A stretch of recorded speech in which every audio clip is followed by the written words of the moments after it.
So in the last video we talked about limits of continuous functions, so things that don't stop halfway through.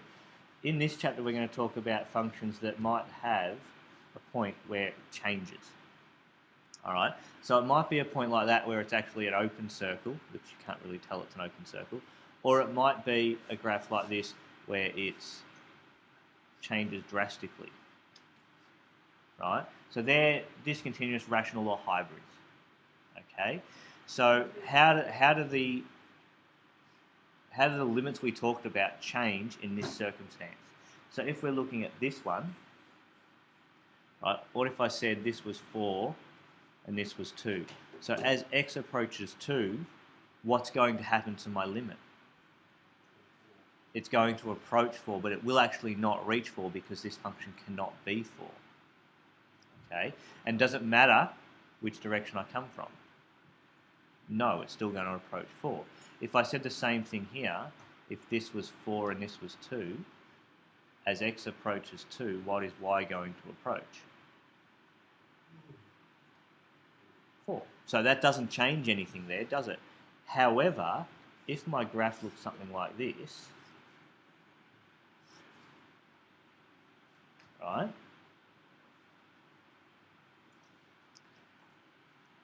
And this is 2, and this is 4, and let's say this is 6, right? As x approaches 2, what does y approach? It does depend on which way you're going from. And it sort of approaches 6, but it also approaches 4, depending on which one you're looking at. So you can see that the way we have been doing it sort of falls down here, doesn't it? Alright, so it's sort of okay here and it's sort of okay back up in this one.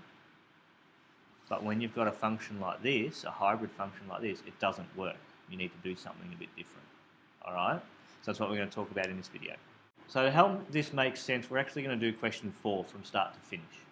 Okay, it says evaluate fx when x equals 0 if fx is x squared plus x divided by x.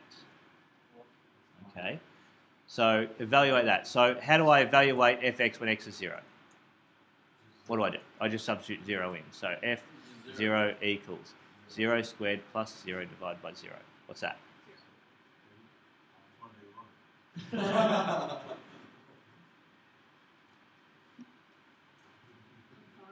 Why?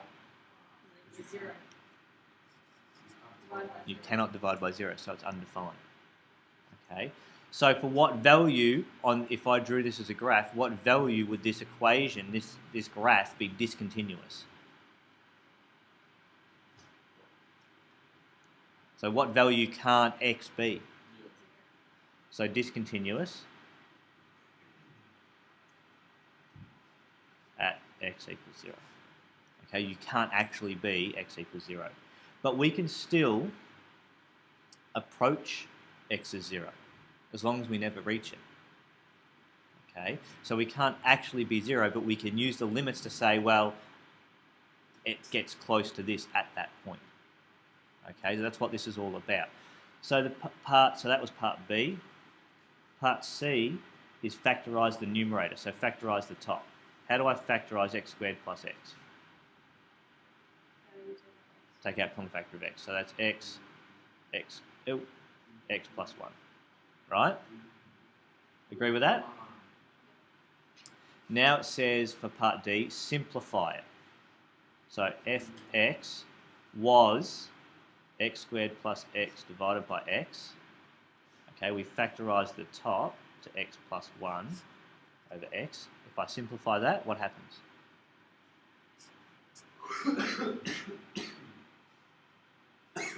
Right, I get my function equals fx equals x plus 1, right? Now I can sketch that. Right, so if I sketch that, x plus 1.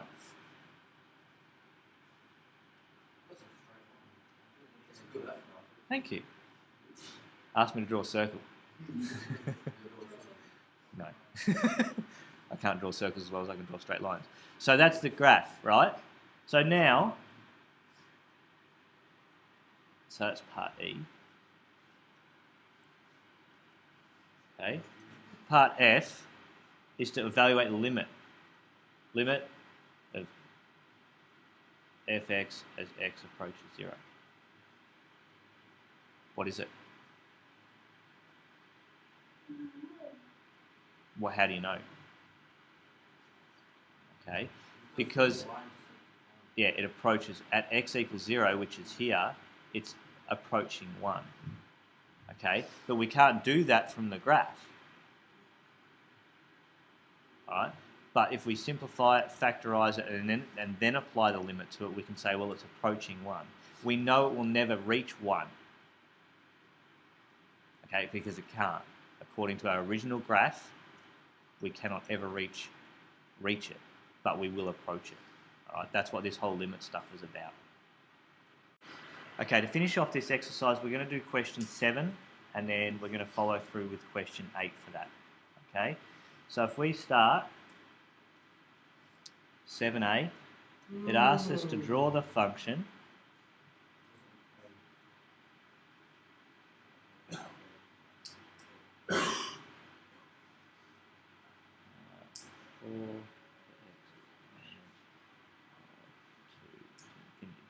Right, so now we're going to start messing around with all the stuff we've done in the past in terms of function notation and stuff like that. Okay, so this is a hybrid function. I actually need to draw two separate lines here.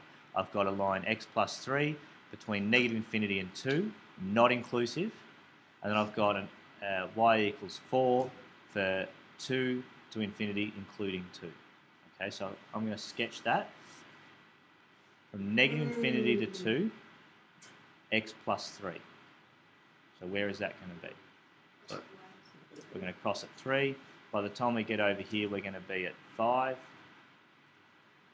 So I can draw a line down there like that. Okay. At 2, I need to be an open circle because I am not including that. Okay. And then on y equals 4 from 2 to infinity. So there's 4. Now I'm a closed circle there, and I'm straight off in the distance like that. So that's that equation drawn, okay, or that hybrid function drawn. Do you remember how to do that? So that's what question 7 is, okay, revisiting all that stuff. The reason I want to talk about this is because we now need to do question 8. So have a look at question 8. 8a, okay, is to find the limit of fx as x approaches to negative. What does that mean?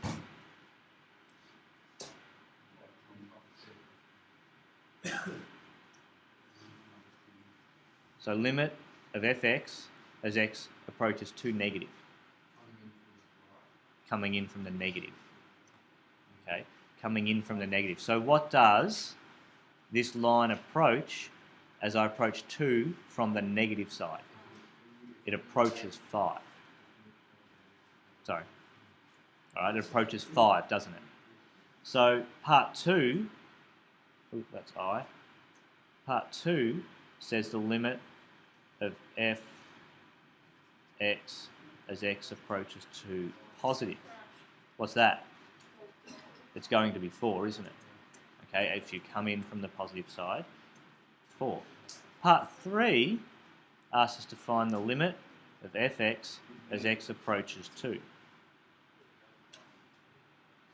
What happens when we approach 2?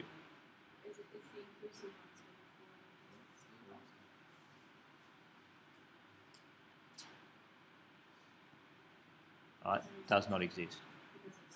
Right, because it's discontinuous at that point. All right. If you come in from the negative, it approaches 5. If you come in from the positive, it approaches 4, which means if you just approach it, it doesn't exist. Yeah, I know what you're saying. But at 2, as you approach 2, it can be either 5 or 4, so you say it can't be either, if that makes sense. All right, you can't do that. Yes. Okay, so if both of those matched up, we'd be able to say, yeah, it approaches 4. All right, but it will never reach it.